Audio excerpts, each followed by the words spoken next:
Hi. So if body rolling is completely new to you, I want to go through just some basic principles and some heads up. It will make once you start rolling in a class setting a lot smoother. So I'm just going to kind of demonstrate a few things here. This is my Yamuna gold ball here. So this is the largest ball and the softest ball. These balls do soften up over time. So this one here is still pretty firm. One of the easiest ways to get familiar with the ball is just to get on the ball. So before you necessarily even know what type of routine that you're going to be doing, one of the easiest places for us to start is just by sitting on the ball, and that's by placing our sits bones on the ball. So all Yamuna routines are going to start at a bony landmark. Okay, that makes it really easy for us to be able to palpate where to start on our own body. And when we feel those bony places, we know we're starting in the right place, okay?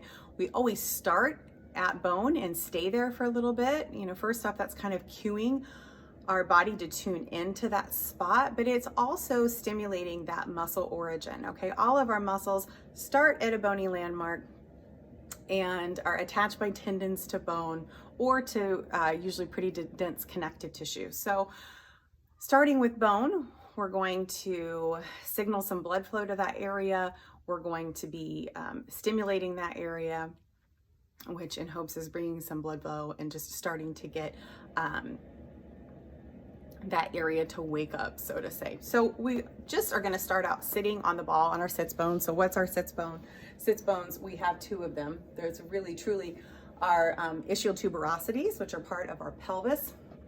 I'm just going to sit on the right side. So all I'm going to do, find that bony spot, sit down on the ball. And I'm just going to sit here. Okay, so for some people, just even sitting here is challenging. So I do want you to reach out to me if this is a challenging position for you. As I turn to the side, you can see that I can either be sitting upright and forward. I could possibly extend my leg. I could have to lean backwards. I could have to slump forward to put my hands on the ground and support myself. If you find that you don't feel steady here and you really want that ground support, but we still want that torso upright, it would be a great thing to get some support. I don't have one with me right now, but a yoga block would be a good thing. I'm using another ball right now, which is not necessarily the best demo, but you could see if you had large textbooks, but again, ideally something like a piece of lumber or blocks for yoga, something like that, to be able to support yourself in this position for a while.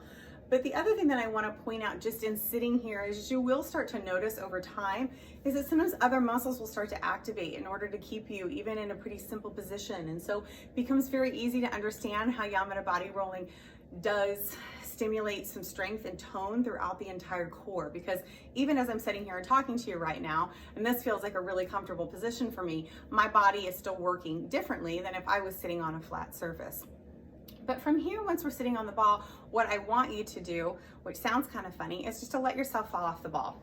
So I just completely lost control and just rolled right forward.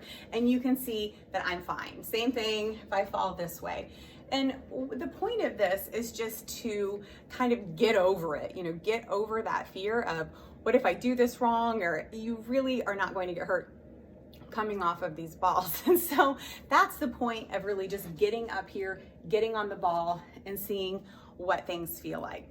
So this is just what I've reviewed here is all your muscles are going to be working, right? You're not going to get hurt if you fall off the ball. And then we're always going to start at a bony landmark. So as I teach classes, you are going to see certain lines, certain routines that we do over and over again.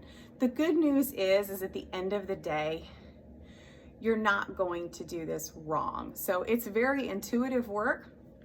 So, you know, if I started at my ischial tuberosity and maybe I end up out on the lateral side of my leg, and one day you do it and you don't have a video in front of you and you go straight down more towards the medial side, is it going to cause a problem? It's not going to, okay? And I am always going to go at a very specific and metered pace, right?